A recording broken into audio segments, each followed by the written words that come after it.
Good morning, everybody. You may be aware that yesterday we looked at courage, the courage to dream.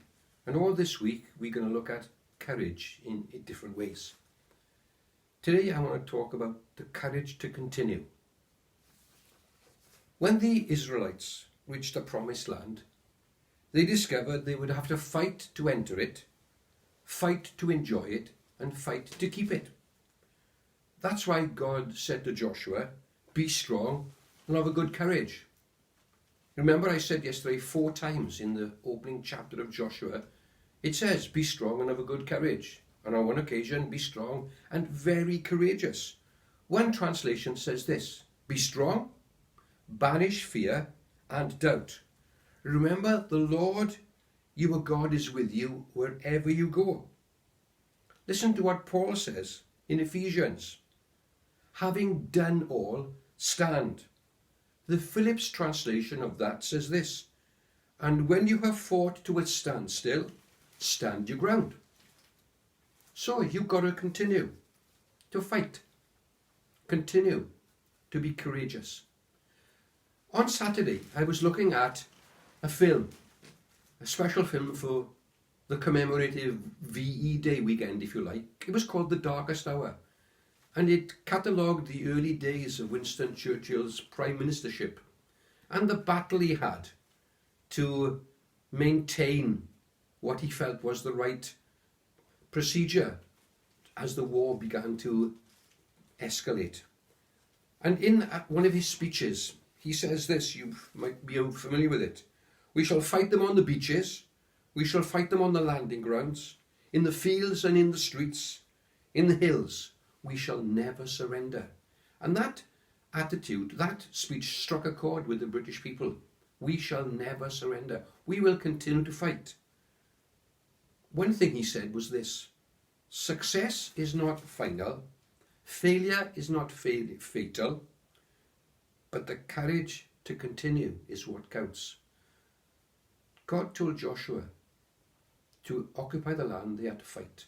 And you know, we are called today to have the courage to continue.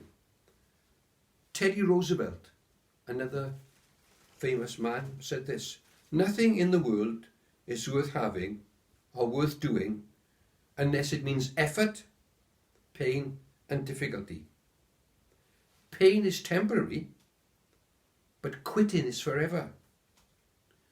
I didn't come this far to only come this far.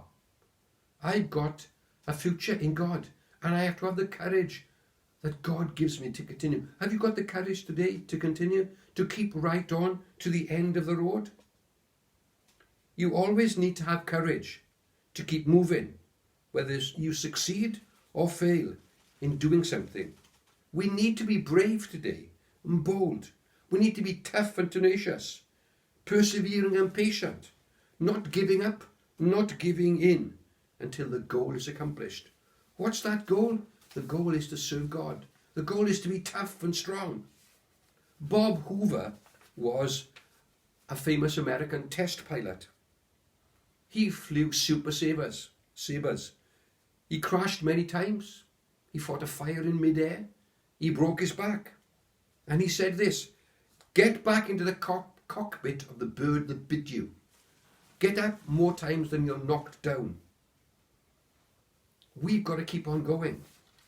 In 1789, William Wilberforce stood before the British Parliament and cried out for the day when men, women and children would no longer be bought and sold like farm animals. Each year for the next 18 years, his bill was defeated. He continued his tireless campaign against slavery. Finally, in 1883, 4 days before his death, Parliament passed a bill completely abolishing slavery. The courage to continue. Lesser men would have thrown in the towel. Lesser men would have been stopped by the setbacks and the disappointments and the defeats. But he succeeded because he believed in the cause, he committed himself to it, and he was never giving up. That's what's required of us today, you know. We are committed to the cause of Christ. We are committed to serve him no matter what it costs. Let me finish with an illustration. One of history's greatest illustrations is a story of a man who failed in business at 22, ran for the legislature and was defeated at 23, failed again in business at 24, was elected to the legislature when he was 25, his sweetheart died when he was 26, he had a nervous breakdown at 27, was defeated for Congress at 34, was elected to Congress at 37, was defeated at 39, was defeated for the Senate at 46, was defeated for Vice President at 47, was defeated again for the Senate when he was 49, and he was elected President of the United States when he was 51. Who was that man? Abraham Lincoln, America's greatest president. Be strong and courageous. Never give up.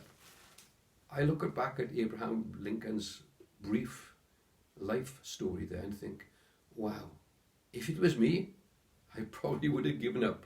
So many defeats, so many setbacks, so many heartbreaks. But he never gave up because he knew God had a destiny for him. Don't give up.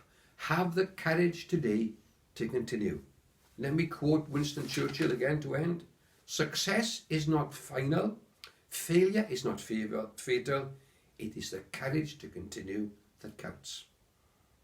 Lord, I just pray you help us to be Joshua-like today, to be strong and of a good courage, to fight and not give up.